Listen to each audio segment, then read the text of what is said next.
തെരഞ്ഞെടുപ്പ് പ്രചാരണത്തിന് ആവേശം പകർന്ന രാഹുലും മോദിയും കേരളത്തിൽ. മാസപ്പടിയും സ്വർണ്ണക്കടത്തും ഉന്നയിച്ച് പ്രധാനമന്ത്രി. സ്വർണ്ണക്കടത്തിൽ പ്രതികളെ രക്ഷിക്കാൻ സർക്കാർ സംവിധാനം ഉപയോഗിച്ചെന്ന് നരേന്ദ്രമോദി. गोल्ड स्मगलिंग स्कैम में अपराधियों को बचाने के लिए पूरी सरकार लगी हुई है. രാജ്യത്ത് നടക്കുന്നത് കോൺഗ്രസ് സംഘപരിവാർ ആശയങ്ങളുടെ പോരാട്ടമെന്ന് രാഹുൽ ഗാന്ധി. പ്രധാനമന്ത്രിക്കെതിരെ വിമർശനവുമായി മുഖ്യമന്ത്രി. മാരീച വേഷത്തിൽ വന്ന കേരളത്തെ മോഹിപ്പിച്ചു കളയാമെന്ന് തെറ്റിദ്ധരിക്കരുത്. അദ്ദേഹം പറയുന്ന ഈ രാമായണത്തിലെ മാരീചനില്ലേ, ആ മാരീച വേഷത്തിൽ വന്ന് കേരളത്തെ വല്ലാതെ അങ്ങ് മോഹിപ്പിച്ചു കളയാം എന്ന് തെറ്റിദ്ധരിക്കരുത്. കേരളത്തിൽ നിന്ന് MP വേണമെന്നത് മോഹം മാത്രമെന്നും പിണറായി വിജയൻ.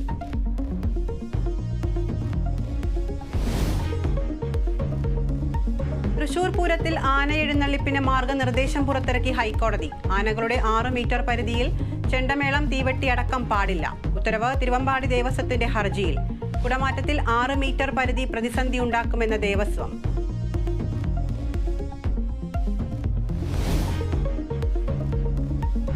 കൊച്ചിയിൽ കയർ കഴുത്തിൽ കുരുങ്ങി ബൈക്ക് യാത്രികന് ദാരുണാന്ത്യം. അപകടത്തിനു കാരണം മോദിയുടെ സുരക്ഷയ്ക്കായി റോഡിൽ കെട്ടിയ കയർ. മുന്നറിയിപ്പ് പോലും സ്ഥാപിക്കാത്ത പോലീസ് നടപടിക്കെതിരെ കുടുംബം കൈ കാണിച്ചിരുന്നുവെന്ന് പോലീസ് വിശദീകരണം.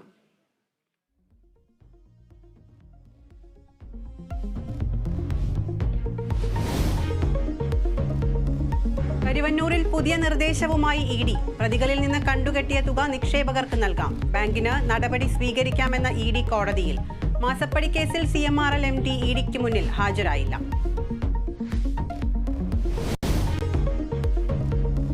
ഇസ്രായേൽ ഇറാൻ സംഘർഷ ഭീതിയിൽ പശ്ചിമേഷ്യ. ഇസ്രായേലിന്റെ തിരിച്ചടിക്കാനുള്ള നീക്കത്തെ പിന്തുണയ്ക്കാതെ അമേരിക്ക. മധ്യപൂർവ്വദേശം യുദ്ധഭീഷണിയിലെന്ന ഐക്യരാഷ്ട്രസഭ. സ്ഥിതി ശാന്തമാക്കാൻ രാജ്യങ്ങളുമായി ഗൾഫ് രാജ്യങ്ങളും. ഇറാൻ പിടിച്ചെടുത്ത കപ്പലിലെ ഇന്ത്യക്കാരെ കാണാൻ എംബസിക്ക് അനുമതി നൽകി ഇറാൻ.